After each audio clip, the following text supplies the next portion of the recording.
Work from home.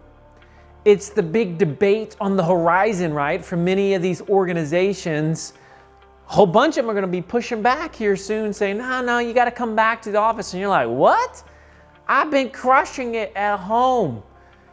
I don't get it. You know what I'm saying? Like, we hire people because apparently we trust them enough to represent our company.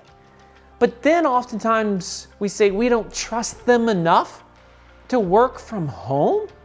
What the heck? It doesn't make any sense. I mean, really, I've got a whole lot of remote employees.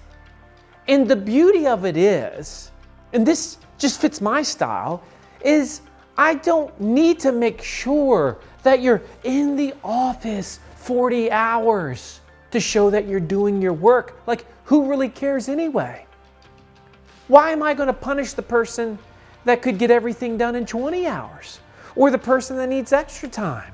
I mean, what matters is, did they do the task and did they do it well? It's not how long they did the thing or where they did the thing. You want to talk about antiquated ideas. I mean, look, there is a place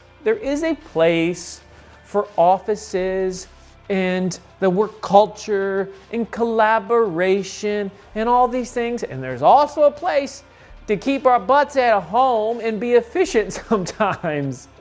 And I think there's a happy medium between the two.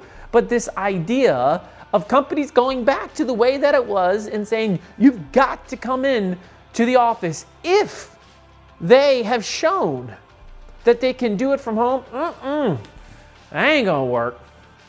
What say you? Leave your thoughts in the comment section below.